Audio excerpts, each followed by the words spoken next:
Check, check. 1, 2, 1, 2. All right, today's topics: in-house SEO, SEO rants, Semrush, and more.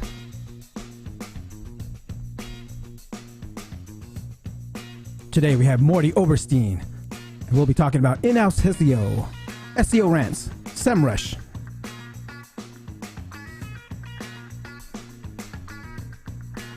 One more time.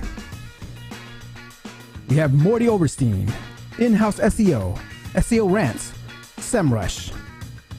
Got to get that video SEO ready, you guys. Don't be shy. Say hi. I see a bunch of you out there. What's up, hobby? Happy Friday. Stefan, I see you.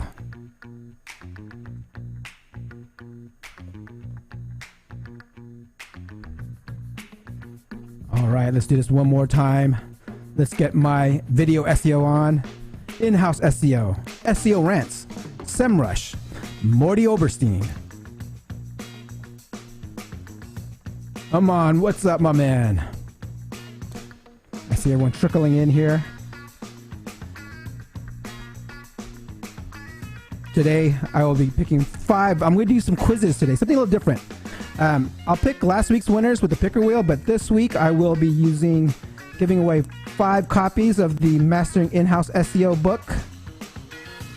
So pay attention to the show. Ask questions.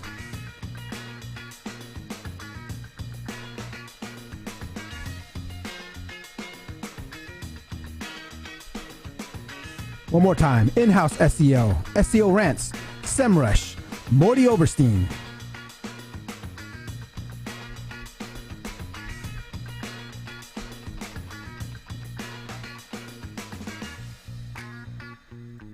Don't forget to hit that like button.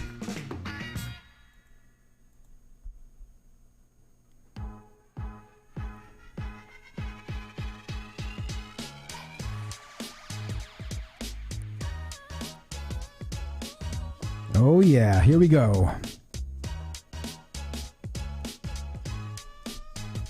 Charlie, what's up, my man?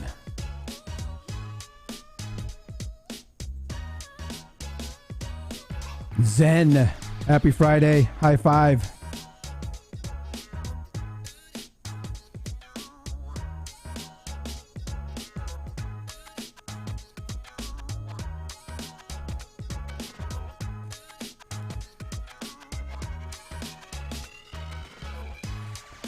Hey Charlie, can I give out a copy of your sales framework today?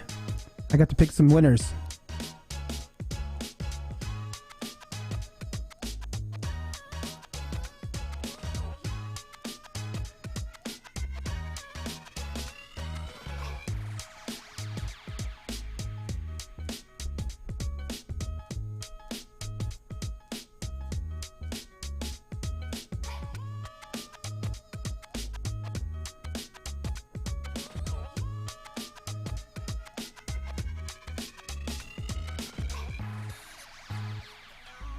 All right, guys, all you early birds, welcome to the show. Happy Friday. We got about almost 5 more minutes to go. Don't be shy. Say hi in the live chat. Let me know where you're from.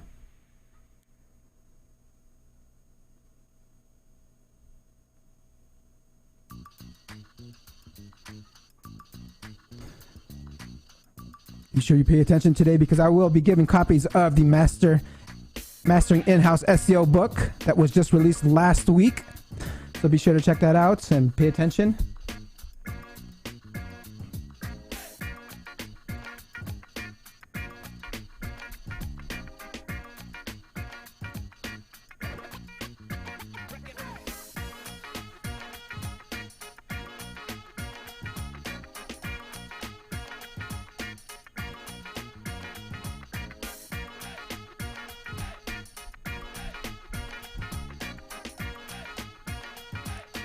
All right.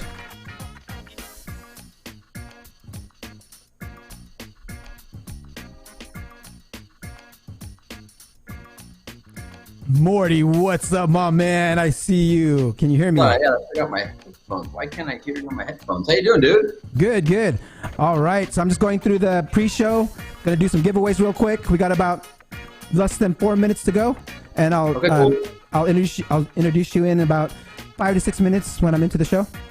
Sounds good, man. Thanks for having me on, by the way. I really appreciate it. All right. Okay, don't forget to pay attention because I'm giving away 5 copies of the Mastering In-house SEO book today.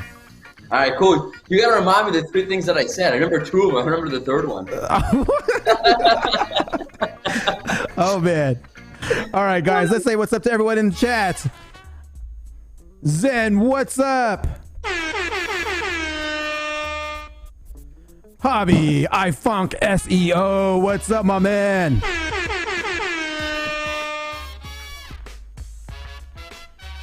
Aman, what's up?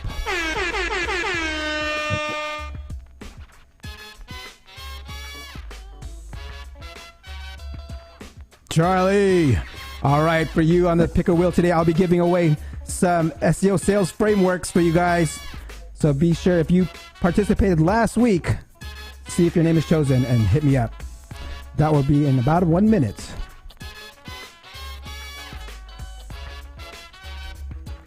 Stefan, what's up, my man?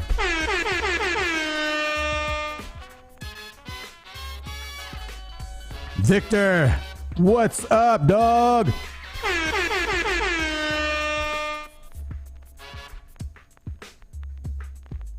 Good afternoon, Hannah.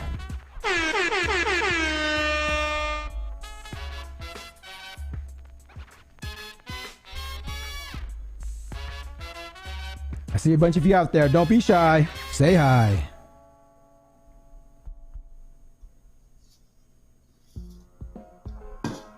All right. Let me stuff a little more keywords in the video. Today's topics: in-house SEO, SEO Rants, Semrush, Mordy Oberstein.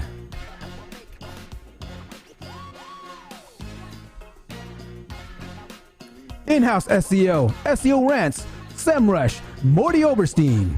All right. That's enough stuffing for today. Let's go ahead and pull up the picker wheel. All right.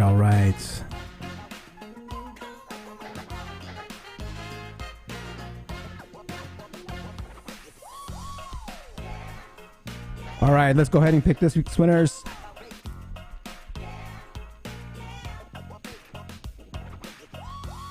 All right.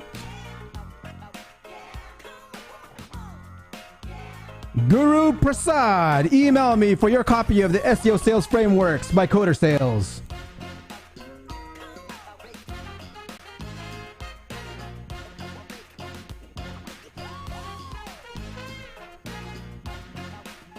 Mothers Community, what's up? Email me for your copy of the SEO Sales Framework from Coder Sales. One more.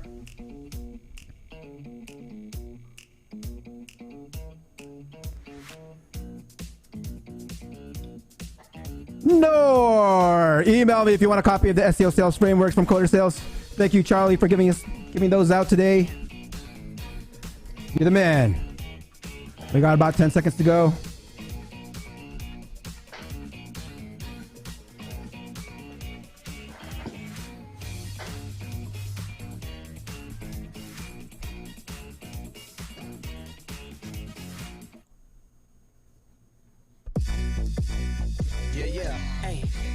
Started, no delay, let's work. Wanna see you be an SEO expert. Paul Andre de Vera, steady dropping knowledge. Over 15 years in the game, so he knows all about it. Master the art of SEO, you will be amazed. Time to get your brand off page to on page. Dropping knowledge, legendary for sure. Whether you're just getting started or self-employed entrepreneur. Yeah, let's go. Subscribe to the SEO video show. Hey! Hey, welcome to another episode of the SEO video show where SEO is alive and fun. My name is Paul Andre de Vera, aka Dre, and I curate SEO videos released in the past week into about 1 minute clips. My favorite part of the show is when I get to introduce my guest, and my guest this week is the one and only head of communications at Semrush, Mordy Oberstein. Before we get started, let's say what's up to everyone in chat. I see Hobby, Zen, Charlie, Aman, Coder Sales. Who else is there out there? Stefan, what's up, everyone? This week, I'll be giving away actually 5 copies of Mastering In-house SEO book. I'll be doing some pop quizzes to give 3 copies out, a few copies out for some questions. And so be sure to participate in the live chat. First question, I'm going to ask you guys, what company was Morty, the CMO at? If you know the answer, put that in the live chat right now, okay? Now let's get on with the show. This is Ted DiBiase, the $1 Million Man. Why are SEOs good at game shows? They know how to get quick answers.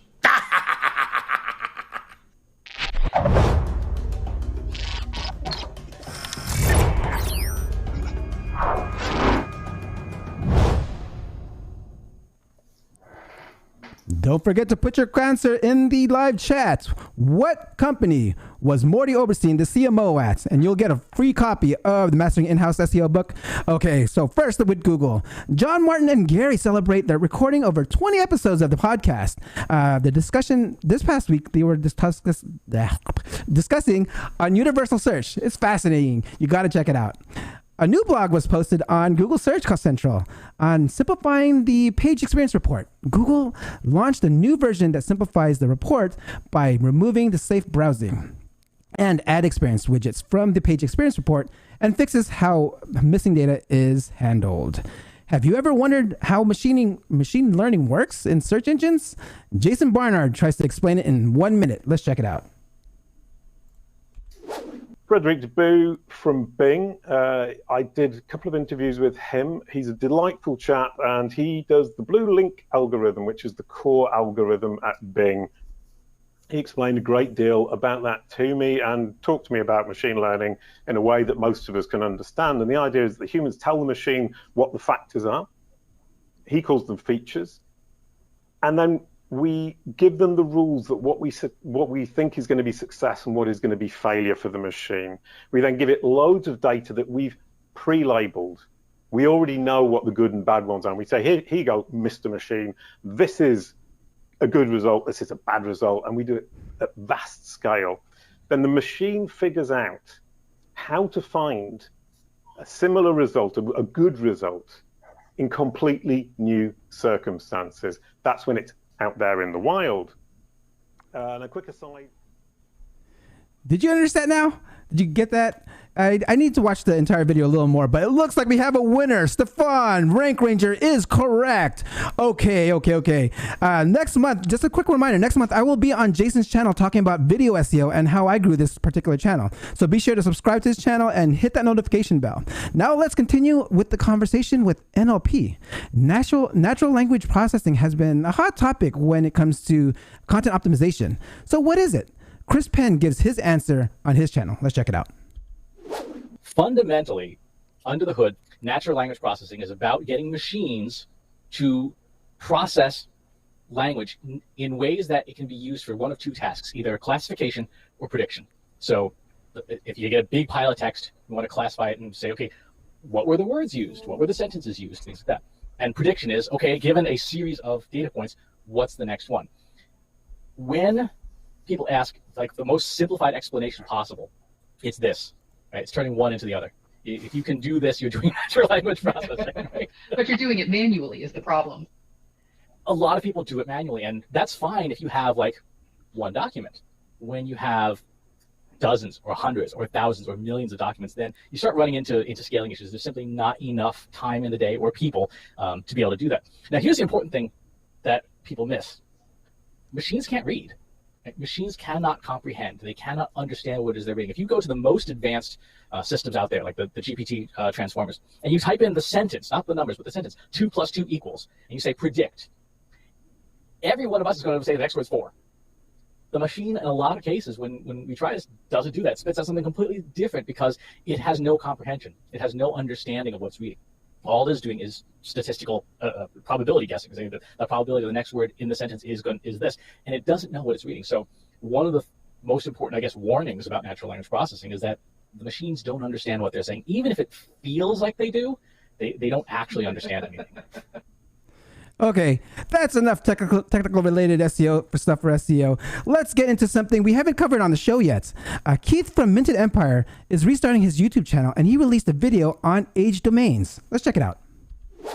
So it's a domain that once had an established website on it. It had published content and ranked in the major search engines. It usually has backlinks, and the attractive age domains are the ones that have quite strong backlinks. So for whatever reason, the previous owners just let the domain registration expire and it wasn't renewed, and then somebody else comes along and picks up that domain. So why would you bother with an age domain versus a brand new domain? Well, let's take a quick look at the pros and cons. So the pros, it saves time, it speeds up the ranking and getting the traffic processed to your site.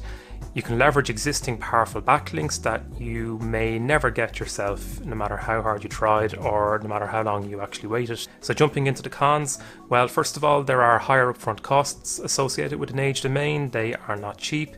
You might spend a couple of $100 up to a few $1,000s, and the price depends on how powerful that age domain is and how many really strong backlinks that it has. And the other con is that it's riskier than purchasing a brand new domain. I don't recommend age domains for brand new bloggers. Are you buying age domains?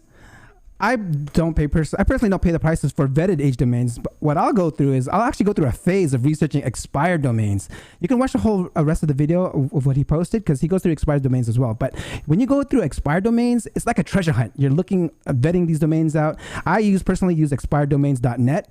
It's free, so check it out if you want to go hunt for some age domain gems. Okay, Ross Simmons reminds us about content distribution every week. Let's see what he has to say this week. There are two types of content distribution. There's paid distribution and there's organic distribution. And for some reason, everyone always thinks that this needs to be a bit of a fight. It doesn't. You can work in parallel with both paid distribution and organic distribution to unlock amazing returns.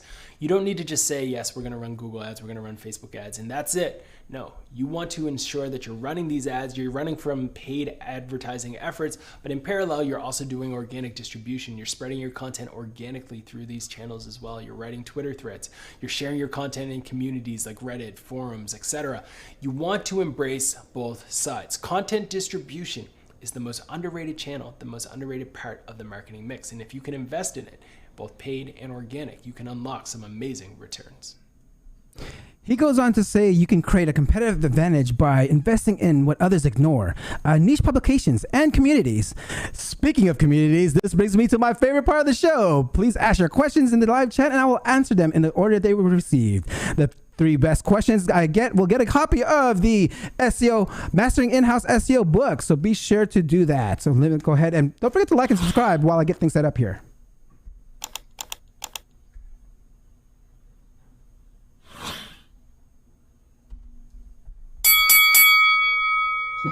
Morty has had years of experience working in the development of SEO tools and products. He is the official liaison to the SEO community at Wix. He is an SEO educator, and you'll find him regularly releasing all sorts of original SEO research and analysis. You can often find him talking at SEO conferences, on our podcasts, and on webinars. He is the founder of the SEO Rant, SEO Behind the Scenes podcast, and frequently on the Edge of the Web podcast. Please welcome the current head of communications of Semrush, a Steeler fan, Mordy Oberstein.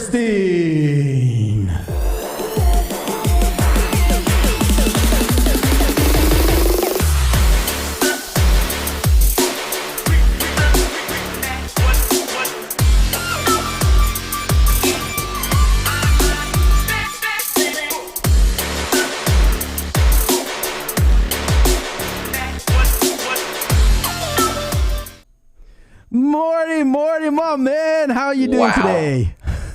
I feel like I should come in a silk robe ready to fight Ivan Drago after that. Oh yeah, that's what you're supposed to do. I wish I would have known. I would have wore one. Oh man, that would have been so awesome. Okay. Morty, I just want to say congrats on your new role at Semrush. And your feature in the Mastering In-house SEO book over here.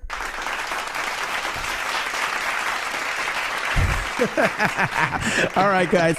Okay, you guys, be sure to ask your questions in the live chat. We're going to pick the top 3 best questions, and I will have another pop quiz at the very, very end. Okay, let's see here. I want to go and get right into it. Like, I wanted to ask you, like what I asked my guest here, the very first question. In about 1 minute, how does Morty get on page 1? For me, really easy. No one's named Morty. So you just type in Morty on page 1. I'm just kidding. Oh man.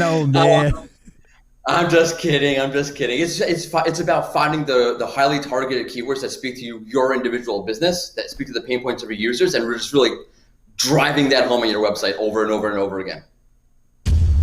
Is that 1 minute? Do I still have like more time? You got more time. That was 10 I'm not good with time. No, that's fine. I'm into brevity. You got it. You got that knowledge bomb already. But you know what? I'm going to rewind this real quick. All right, Morty, take us back. Take us all the way back. How did Morty first get into SEO? Oh, man. Okay. So I was working for an educational software company. I was a teacher for a while in Baltimore City. And I have a very strong writing background. So I was writing teacher manuals to help people learn how to use the product. It wasn't exactly database knowledge, knowledge base, I'm sorry. It was how to, like, lesson planning, curriculum building, all that kind of stuff. And I was one of the only native speakers, English speakers at the company. And they were, Morty, can you do social media and web content for us? I'm like, yeah, I can totally do that. I love writing. And but how do you do like web content? Like, what do you mean? Oh, landing pages and blog posts. I'm like, sure, I'll figure this out. So I went ahead and figured it out. And that's how I started diving into SEO. And the more that I dive into it, the more I saw like there's underlying concepts there. And once I saw there are underlying concepts there, I was hooked because I love underlying concepts. And that's basically in a nutshell what it was. Once I started doing that, I started like, all right, I did some consulting on the side for a bit. And then eventually I saw that Rank Ranger was looking for a content manager. It's like, this is perfect. I love content. I'm like, content and me have a romance together. And I love SEO now. Let's do that. And then one thing led to another. Now here I am on your show. Love it. All right. So, okay, you started doing that and doing content. I mean, so how'd you learn it? Like, where were you, like, you were going to forums? Were you like, how were you actually learn SEO?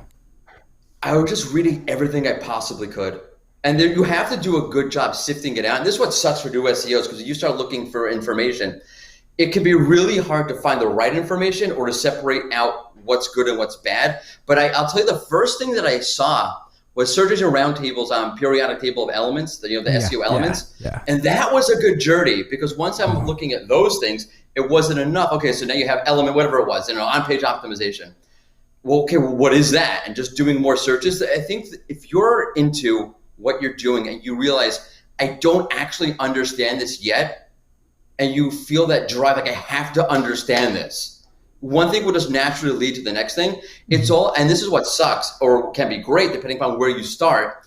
It's all about finding that right resource to start and then continuing from there. So for all of Neil Patel's rankings, that would be a terrible place to start. If you're listening to this, start with something more with like Search Engine Journal, Search Engine Roundtable, Search Engine Land. Listen, reading Barry's blog every day, SEORoundtable.com, is a great way to get started, because you start seeing the trends. Okay, here's a new thing that's going on. Here's something else that's being updated. And Barry will mention something else. Well, back in 2017, this happened, and you research that. Like, well, what did he mean over here? And you start researching that. You have to go down the rabbit hole, but once you start going down that rabbit hole, all side of kind of, after a few years, it'll start to open up. Love it, love it. So find that right person, follow them, and then go down that rabbit hole and get it right. All right, guys. So let's go here. Let's see how we can. I want to go into a little bit more about your move to Semrush. You're here now at Semrush, right? You're currently the head of communications there. So what's the day in the life of the head of communications at Semrush? Are you still doing SEO there? Or, how does that work? Yeah, a little bit of both. It's like kind of a little bit of everything. So it's a lot of brand marketing. Understand where we are in the community, relationship building, community building, influencer marketing, that sort of thing. That's definitely a major part of it. And leveraging all of the the great connections that I've been able to establish over the years in SEO, meeting great people. A lot of it is around data analysis, just because it's just I like doing that. They're like, hey, Morty, go for it.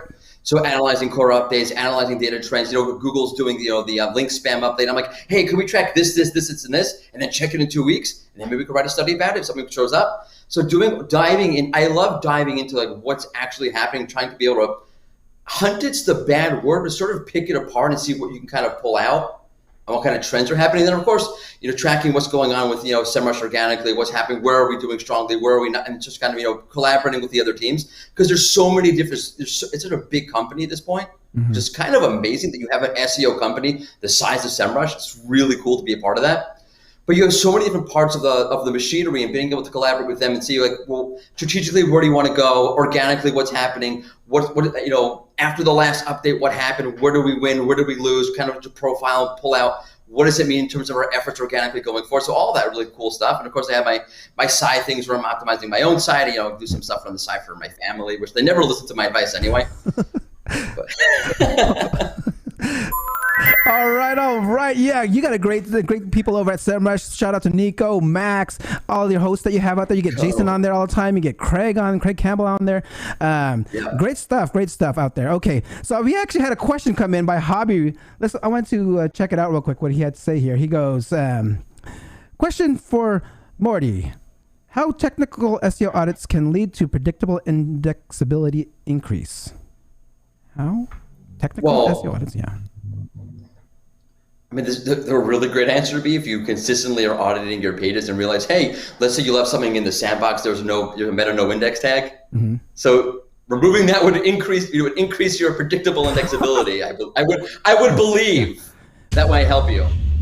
There you go. Make sure you got your right no index tags, and just crawls, do not follow. Well, do follow whatever it is in your robots. Check all that out. That would all help. Okay, we got another one here. We have one from Stefan.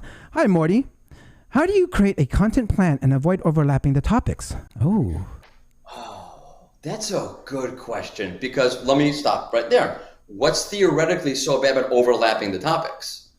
Right? If you're talking about keyword cannibalization, so that doesn't exist, I think, the way a lot of people think about it. The real problem with keyword cannibalization is you say you have a landing page and it's ranking below the blog post that you have, and you want to, it's a conversion keyword. You want to convert on this keyword, and people are heading to the blog post instead of the landing page. So that's a funnel or journey kind of problem. Yeah, that's something you want to think about. But in terms of, hey, I have a bunch of results on the page, that's a good thing for the most part. Again, as long as you're not screwing up your funnel kind of thing. I would say topic overlapping, if you do it the right way, could be a great thing. I think, we talk about semantic SEO, and we always leave that at the page level. Also, make sure Google understands through the context what you're talking about. Throw in related keywords, which is not exactly what I think semantic SEO is. But Google's semantically or contextually looking at your entire site. What are you talking about? Do you talk about car insurance, and do you talk about throat cancer? That's weird. Why would you do that? Something's wrong with your site. But if you have a strong topical identity, that can make your rankings across the board really boost, because Google understands, hey, this is what you talk about. You're very honed in. You're really specific. You're an authority on this. So topic overlap, if depending on what you mean by it, because I don't know exactly what you mean by it, because Stefan, we're not actually chatting, but it could be a really great thing for you, depending upon how you're doing and what it is. And of course, tracking that funnel to make sure that you don't have a landing page appearing below a blog post and now all of your conversions are out the window kind of thing. There you go. What an answer. There you go. Hope that helps, Stefan. Okay, I wanted to go back into a few of my questions. I'll take it back to Semrush. I saw Semrush is actually hiring for a number of content roles. What would your advice to those who want to apply for this role at Semrush? Oh man, I'm not an HR, so I can give you totally crap advice right now. So like, don't say Morty said to do this and apply and be like, whoa, what happened, Morty? I do not take any responsibility for your application being accepted or declined. However, I would say go the extra mile. Look, Semrush is very detail oriented. Right? We want to make sure that we offer the best product and the best services and the best of everything as possible, as much as we possibly can. So if you're going to I'll just throw my CV in and submit it in real quick. Don't do that. Put the extra mile and put the extra detail in. In terms of content, I'm a content junkie, so you want to make sure that you can show that you can write really good, really authoritative. When I say authoritative, let me demystify what I mean by that, because that's a buzzword that goes out there. Yeah. To me, authority means it's really nuanced, it's really targeted, it's really specific, and it's predictive. Like good content that's authoritative in the sense that it really covers a topic well, predicts what problems the user might have. So if you're writing a blog post, let's say, and you're wondering, hey, you know what? I wrote this. I wonder how somebody might misinterpret that. Let me take care of that by writing this sentence. There might be an easy way that someone might have a knowledge gap here. How can I predict solving that knowledge gap in my content? And when you do that, when you try to predict the user's behavior and the user's problem, you end up creating really specific, really nuanced, really in-depth, really substantial, which I'll call authoritative content. That should be your mindset when you write content. And that should, if you're applying to Semrush, that should definitely be your mindset about content. You should love writing really good content. This idea of churn and burn, I'll just throw a couple of paragraphs out there. If that's what you're doing, this job is probably not for you. Damn! All right. Love it. Hope you guys get that. If you want to get a job at Semrush, take that and do that. Okay, I want to, I saw just recently, I was actually watching Edge of the Web podcast earlier this week, and I saw that you were presenting at PubCon in Florida, and I guess that's why you're here, right? Yeah. Because you're not from the U.S. So I want to see, for those, I mean, I wish I was there. For those that were not there, like myself, I mean, what was the presentation about, and what are some knowledge bombs you can share with that from that presentation? Oh man, awesome. Cool. So yeah, I was at PubCon. I came in from Israel. I'm from New York originally. Okay. So that's where I am right now. At my sister's house chilling. I haven't seen my sister in 2 years, so this is great. Thank you, PubCon, for bringing me in so I can see her. I talk about landing page optimization, and sort of there's this sort of, I think, spillover from landing page on the PPC side into the SEO side, where you think like landing page on the PPC side is, hey, you don't want to have a lot of navigation there. You don't want to distract the users. You want it to be very much what you kind of think of a landing page as. But there's sort of some problems with that when you think about it from the SEO side. Like on the SEO side, we always talk about interlinking. So you're not going to have any navigation there. If you're not going to have any interlinking, so you're losing the authority or the benefits that your site overall brings to a given page. Imagine you have, I don't know, you're signing up. It's a newsletter sign up landing page. Is the content on that page any differentiated from another landing page from another site asking you to sign up for an email? It's basically sign up for an email, 1 or 2 sentences about the newsletter and the form, right? So, like, what benefit do you get of the content on the page? It's coming from the way that Google understands the site overall. This is a great site. We love this site. There's a lot of great content related to this newsletter on the site. Topically, it's related. There's interlinking. We understand this site. So that page will rank over another page of a very similar nature because the site overall, that site quality signals overall, Google likes the site. Google's going to rank that landing page for a targeted keyword, as opposed to another page that offers the same kind of content that doesn't interlink, that's not on a good site, that's on a site that's pretty crappy in general. So when you think of landing pages sort of being, hey, okay, there's landing page optimization. Like, first of all, what the hell is landing page optimization? There's just optimization on your site.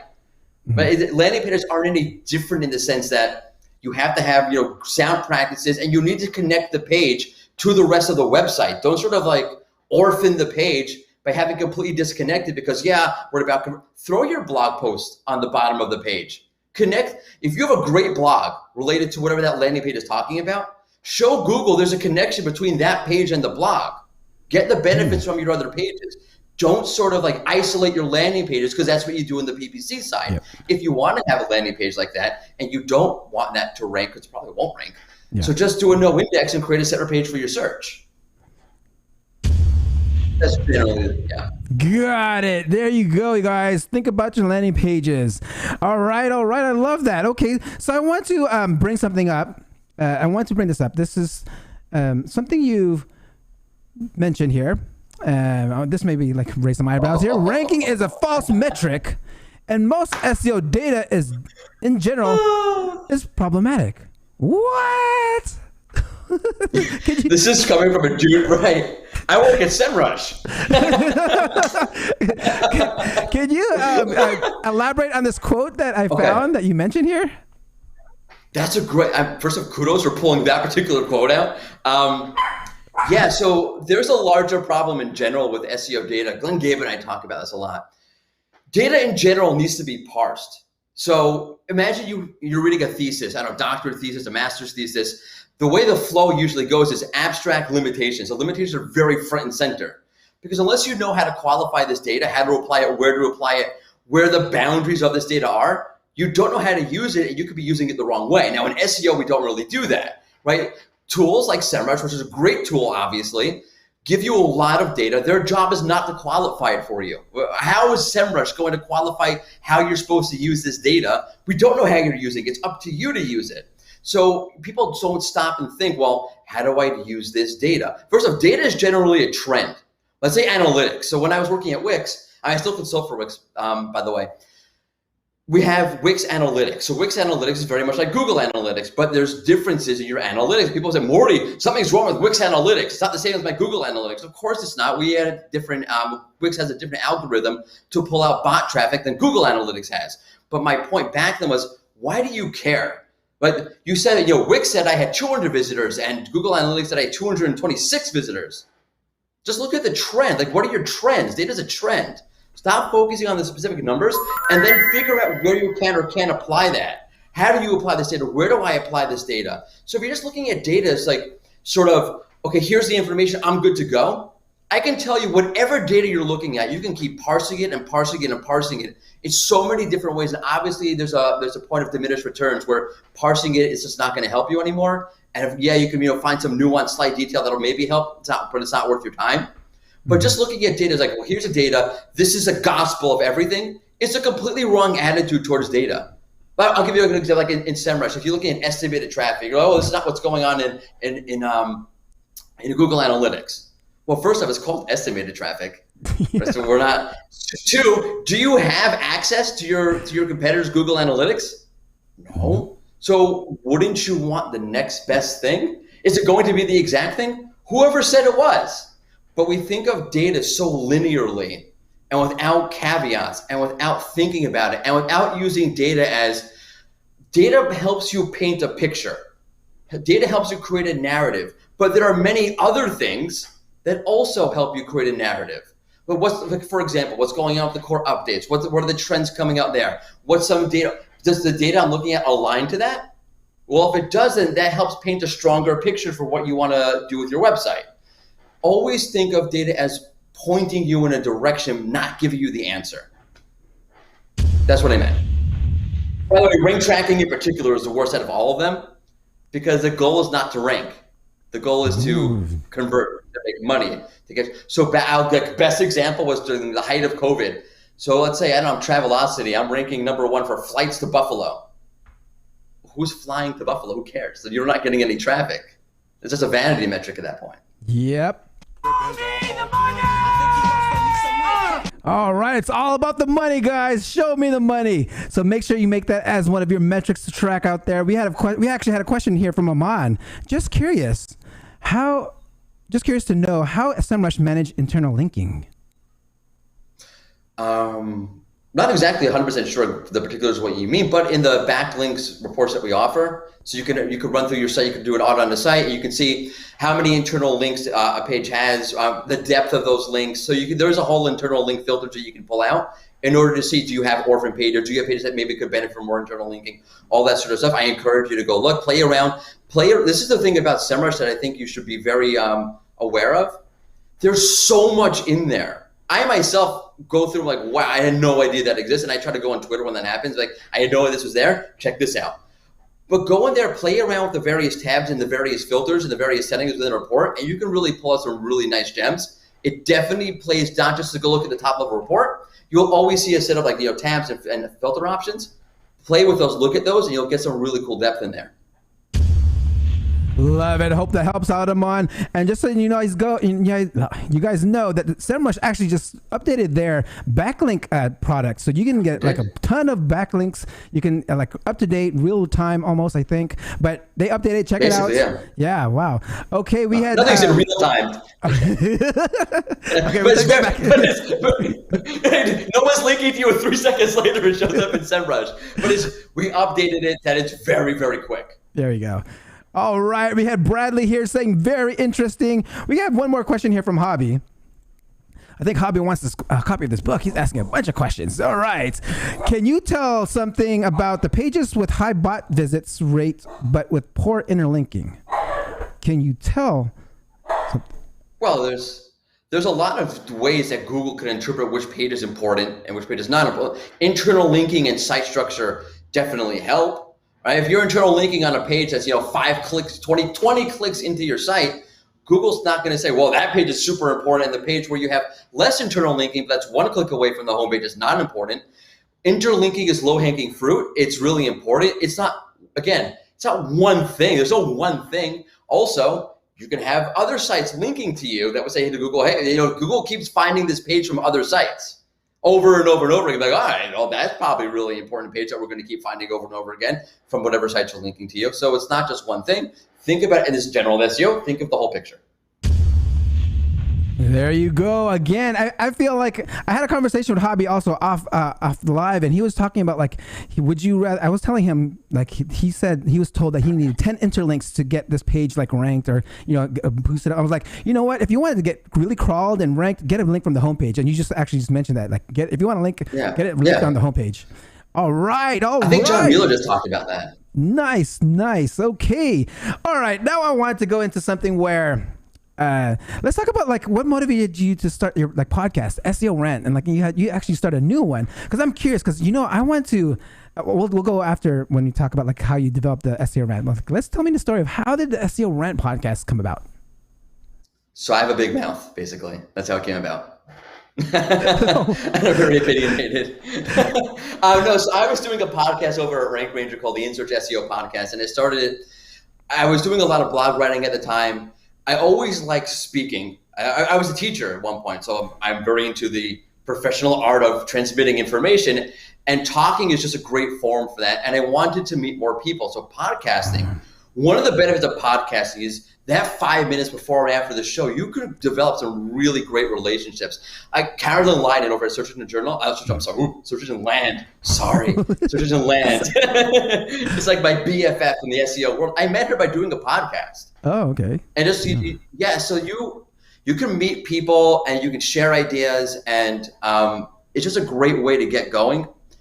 One of the great things about podcasting also that I really enjoy is that you learn so much. I learned so much from the people that I talk to. It's absolutely amazing, and I can't recommend it any more than I possibly can. If you want to meet people, if you want to learn things, if you have ideas you want to share, podcast. Now, the rant started after I left Rank Ranger. I wanted to continue podcasting, and one of my segments of my old podcast was I was kind of go off on what the hell is going on in the SEO world. Like, I was just like, this is so stupid. I can't believe blah blah blah blah blah blah blah.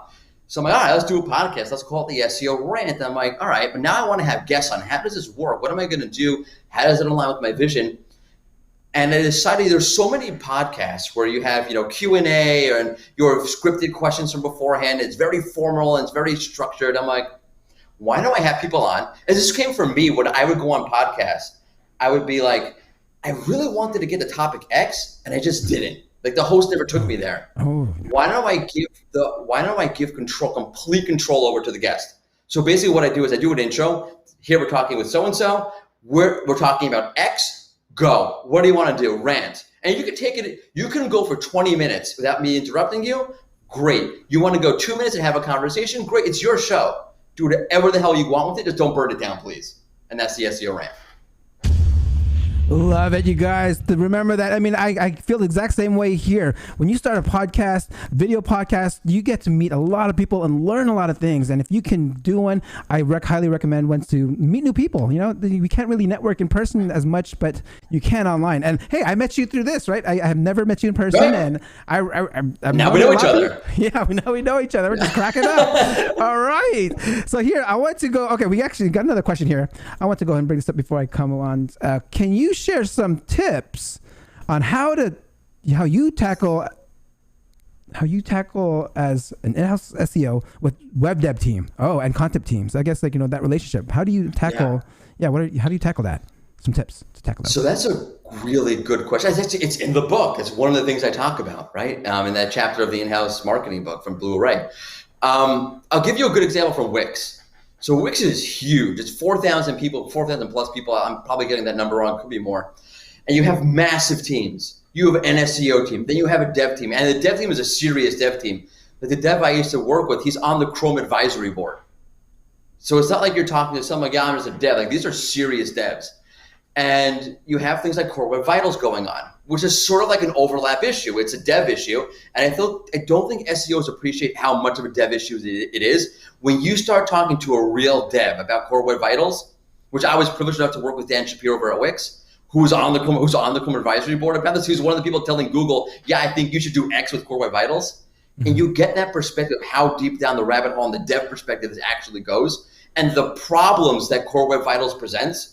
Like one of the things that Danny used to always talk about is it's possible to set up your site where you trigger the button becomes, let's say a button becomes active.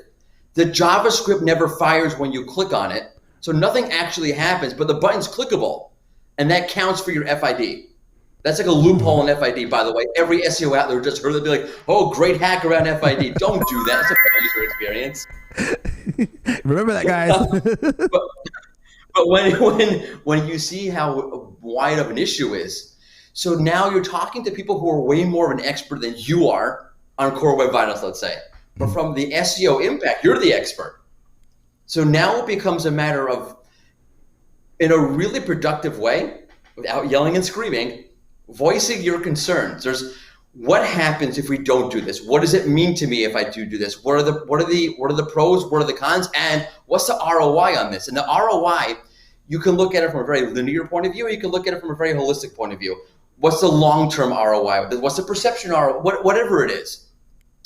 But it's really a matter of education. And it could is with any example, dev team, content team, design. I think that's an underrated element. If you're talking about Core Web Vitals, design is just as much as an important factor as the dev team, right? Because the design team's the one screwing it up for you, aren't they? Anyway, you want to really educate why it's important to you, why it's important to SEO, and just flush everything out. Like with Core Web Vitals, I went through the whole history of Google. It's focused on page speed, AMP, where it failed, where it succeeded. I gave a lot of context to what's going on with the community in Core Web Vitals and why it's super important from an SEO point of view for us to make sure we handle Core Web Vitals, which, ironically speaking, was something that they were also very concerned about, so it wasn't a hard sell. But you really just want to educate the person and don't assume they know why it's important to you, and realize they have their own prioritization as well. And by the way, it's going to be a give and take. You're going to go in there and be like, yeah, Core Web Vitals or whatever it is, you have to do this. And they say, well, I can do 95% of it.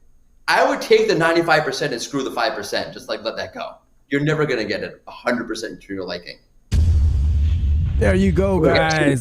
All right, since we are actually on the topic of the Mastering In-house SEO, and you mentioned it, and Aman over here wants to talk about in-house SEO. You mentioned 3 things you should do every day as an in-house SEO. What are those 3 things?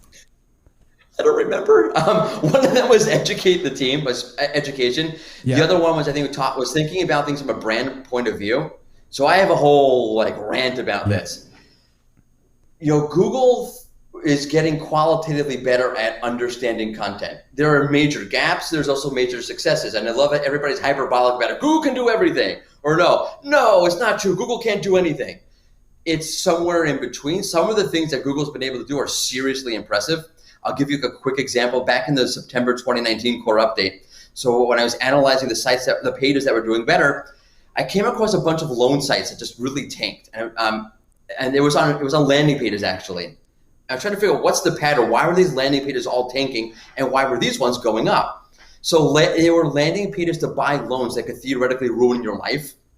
Business term loans. If you took a bad one out, you're in debt for the next 50 years, and your life is, financial life is over, kind of thing. And they were writing things on the page like, a business term loan never goes out of style. Get yours today. As if they were selling a used car.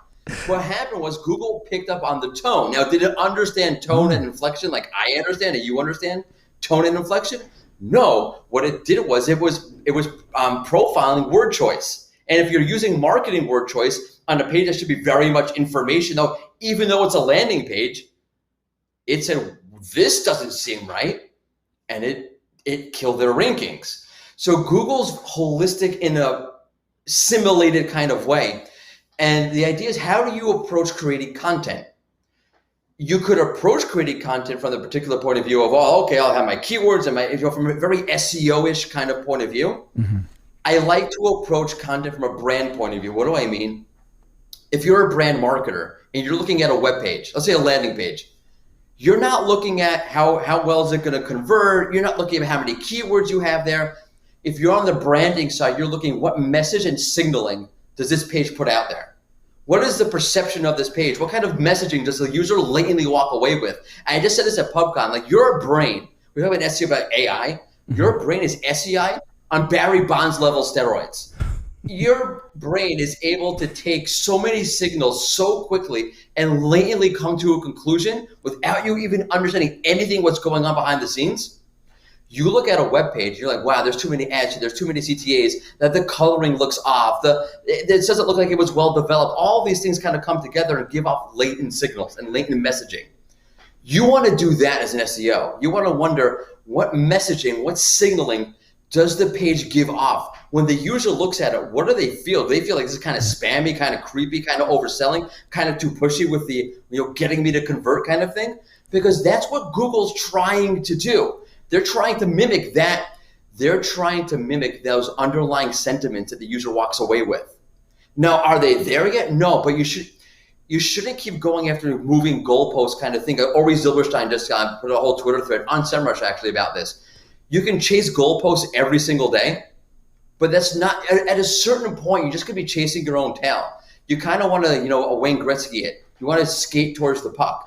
If Google is trying to simulate understanding quality from a very human kind of point of view, then you want, and Google's profiling your site, Google's profiling pages, Google's seeing if the intent is met, Google's seeing if the purpose of the page is being met, or if there's malintent, meaning if you're offering health products, or you're a health information site, let's make it an easier case. You're a health information site, but you're just using it to peddle your products. Google's profiling your site and saying, hey, are you a health information site, or are you just kind of peddling your products, and can we trust you if you're doing that? The answer obviously is not. You want to profile your site, and the best way to profile is to look at it from a brand marketing point of view and understand what signaling your page is giving off. And if the page is not giving off a good signal or a good feel to it, you want to fix that. First off, forget Google. The way you feel about that page you just profiled, that's what your users are looking at. That's how they feel about it. And they're not going to convert, because again, it's not about ranking, it's not about traffic. It's about money in your wallet, and they need to click the pay button for that to happen. And the third one. I don't remember the third one. The third one is engage with your SEO community. Oh, yeah. Okay, good. Thank you for reminding me. I have a terrible memory, by the way. Quick sidebar. So I like going on the SERP looking for things that are changing, because I like to see where Google's going. Like, what are they trying to do? So even small changes kind of tell you, wow, there's so much more query refinement. Okay, what does that tell you about what Google's doing? So I sent Barry Schwartz a thing like, hey, Barry, is this new? And he goes back to me, no, Morty. And here's an article from a year ago where I quote you as the one who found it a year ago. So I have a terrible memory. So I'm sorry for forgetting my third thing. Yeah, you want to engage the community, because you can very easily end up living in a bubble. And it's really easy. This is what I see in my data. This is what I see going on. This is my theory about SEO. And I like to say theory, because SEO is not an exact science. I know this goes back to my data point. Well, there's data. There's so much data. I use Semrush to look at all the data. It's not a science. It's an art. What does that data tell you? How could you profile? What themes do you see in that data? All that kind of good stuff. And you kind of want to get out of your own echo chamber and see what's going on in there, get ideas, meet new people. See what's happening, what's trending, how are things evolving. Just you want to get out of that your own mind a little bit, and you want to bounce ideas off of other people to see, is what you're saying good? Because there's a level of insecurity that everyone has, and if you don't have it, you're not doing it right. Is my theory good? And you put it out there, and someone says, yeah, I saw the same thing. I do that all the time with core updates. I'll analyze it, put it out there, and I'm like, I hope I got that right, because I don't want to give off bad information that people take the wrong. I'm really nervous about it. I try to dot my I's and cross my T's really carefully with this stuff. But then when I see Glenn Gabe or Lily Ray and Marie Haynes put out something, or Dr. Pete put out something very similar, I'm like, okay, that's also what they're seeing. And it's worthwhile to put yourself out there just for that confirmation, because it's also really healthy for you. But if you're going to go out there to the community, ignore all the asshattery, because that can bring you down, and just kind of rise above that. So those are my three. Love it, love it. And you guys that are on participating in the live chat, you are engaging with your community here. So you got that crossed off. All right, guys. Okay, we have Anatoly saying he loves engaging. Okay, I want to take it back to about SEO ranting, because there was, I gotta say, like, it's a great way to engage and get like a lot of like great conversation going, because I actually had my first rant. I posted on LinkedIn. I shared a post by Steve Toth, the founder of SEO Notebook, and he posted something about keyword search volume, and like how people will not rank, will not go after with zero search volume. So I, had my little rant and like was like blah blah blah, and it had the most engagement. It had like the most likes. I was like, what? This little rant. So I'm curious, what was one personal of your what is your one of the personal SEO rants that you've had that had the most engagement that gets everyone going? Oh, that's a good question. First off, that's a good one, by the way. But first off, when you see a keyword that says 0 in an SEO tool, it doesn't literally mean 0. Like, exactly. That, right? I hope people realize that. It's like no one ever searched for this. That's not how that works. But yeah, first off, a quick marketing point. People like emotion. Like, you want to feel there's a certain level of connection. When you do a rant, when you put something out there, people are understanding how you feel about it, and it's very connective. There's a bunch of them on my end. Ranking factors, like optimizing for ranking factors always gets a lot of engagement, and it's such a linear way of thinking about search. This is what I love about SEO, that it's conceptual. There are underlying concepts, like things like quality, entities, like all of these things are very, very conceptual. And then when you try to just pigeonhole what you're doing to ranking factors, as if you understand any of this stuff, as if you understand how the algorithm works, and here's a factor, blah, blah, blah, blah, blah. It's so ridiculous, because you're not thinking about your user. You're not thinking about the content, really. It's so obvious what you did. I will say this, if you're listening to this. Actually, this is another rant. You know what? Let's do 2 in one time. All right. I like going after acquisition content, because people like throwing out acquisition content, and they'll go after the ranking factors to rank your acquisition content. It's so obvious what you're doing. People aren't stupid. People can see right through you. Yeah, that's acquisition content. They're just trying to get you in to make a sale. It's not really helpful. And when we talk about intent in the SEO industry, intent this and intent that, well, then we go and create content. Well, guess what? Your intent matters too. And your intent shines through. If your intent is just to get some traffic in, get you to click the button, buy my product, and that's why I wrote this post, it's so freaking obvious. Everyone knows what you're doing, so don't do that. If you want to actually help people, that shines through too. If you are really interested in helping people and writing really good content, and you put that out there, that intent also shines through. And then you can put in that button like, hey, sign up here. People will be okay with that. You just gave me great content. You clearly care about me. You clearly care about the topic. You're clearly a good person. Do you want to buy something from a really bad person? No. I don't care how good the content is. You want to come off. This is again where brand marketing comes in. The optics always matter. So you want to come off like you actually care, because you legitimately do want to care. Don't say that. I'm not saying you should come off like you care. You should actually care. But when you present yourself as if you care about this topic and you care about the reader, and then you throw in a CTA, I'm far more likely to click that CTA than which you go, yeah, here's some schlocky acquisition content that I optimized for my H1s and my H2s, and I optimized this keyword. I put schema markup in there. I'm not clicking that button to convert because I realize what you did. I'm not an idiot. Don't think your user idiots. They see right through you. That's the best rant I've ever had. I wrote a whole bunch of articles on it. Those get traction too.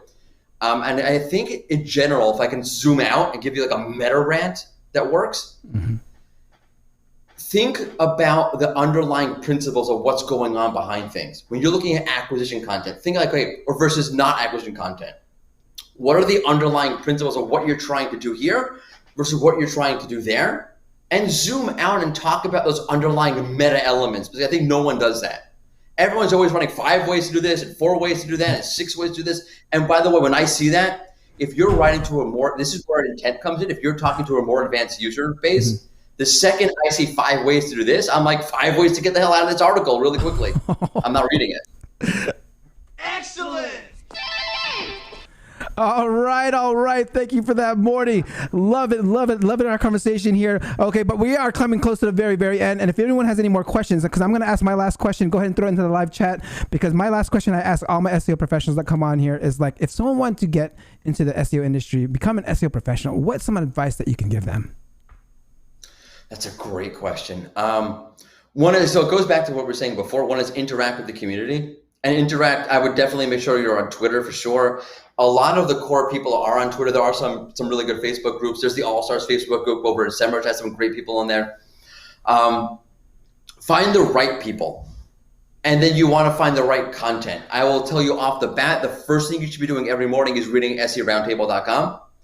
Just because if it's really quick, it's really digestible, and it keeps you up to date on what's going on. And it's a great springboard, like I mentioned before, to go into other areas of SEO to figure, oh, Barry mentioned this. What was he talking about? Let me investigate that. Definitely make sure that you're connected with the right people in the industry. And know it's hard to qualify who's right and who's wrong, but it's similar to what you would look at any content. If someone's offering you quick ways to do this and quick ways to do that, be suspect. If someone's offering you advice, like, it's great for marketing, like, present yourself like, yeah, I know everything. Here's how you do this. If someone's telling you the gospel, stay away from them. If someone's telling you, I saw this, I'm not 100% sure, but I think this, that's somebody you want to follow. Nice. I love that. Okay. All right. So actually, we do have one time for just one more question. We had one from Stefan. Stefan asks, how do you do the in-house SEO education and make it work for the company? Ooh, that's a really good question. So, first off, in anything in education, as a former teacher, I'll say this, it's called scaffolding in the education world. So what it basically means is that you're building a scaffold of knowledge. And you can't skip steps along the way. Imagine you're building a scaffold and you just skip a whole section, the whole thing would fall down. You're building understanding, and you need to understand what your audience knows or doesn't know.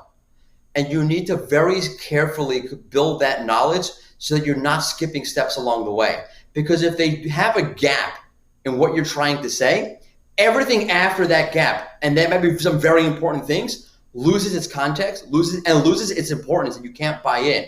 So if you're trying to take, someone on your team from step 1 to step 10, and in step 7 you weren't so great at breaking down that information very carefully, or you just skipped step 7, well then step 8, 9, and 10 are completely irrelevant to them. So make sure you understand where their gaps are, what they need to know, and then very carefully and methodically build that knowledge for them. And that's just not just an SEO, that's literally a general educational construct. Love it. Okay, pop quiz. What is Morty's American football team? Which team is he a big fan of? All right, put that in the live chat before we sign out, and I'll give you a copy of the book. All right, and there was a bunch of questions that were being asked. Everyone asked a question. I believe I have enough copies to give out. Hobby, Stefan, Iman, thank you guys. Okay, so if there's any last tips, any last comments to make this or any SEO rants that can make this complete episode feel complete for you, please, the stage is yours. Oh man, okay, where do I start? Just understand, everything takes time. I know in SEO it kind of comes off like someone shares on Twitter like some sort of hockey stick growth. That's usually not the norm, and you can't take shortcuts. It's a long-term game. Think long-term. Think about the users, obviously. But when I say and avoid cliches, which think about the users is a cliche, what I mean is have empathy. Really understand your audience. Understand what they're going through. Understand their lives. Understand the context of their lives, and try to solve their problems by understanding their problems in a real way. That's what it means to cater to users. And avoid buzzwords and cliches because they just suck. Love it. Okay, Morty, thank you again for being a guest here on the show. Can you just hold on real quick while I sign off here? Sure. All right. All right, guys, that concludes another episode of the SEO Video Show. Don't forget to like, subscribe, and hit that notification bell. And I will see you next week. Peace out.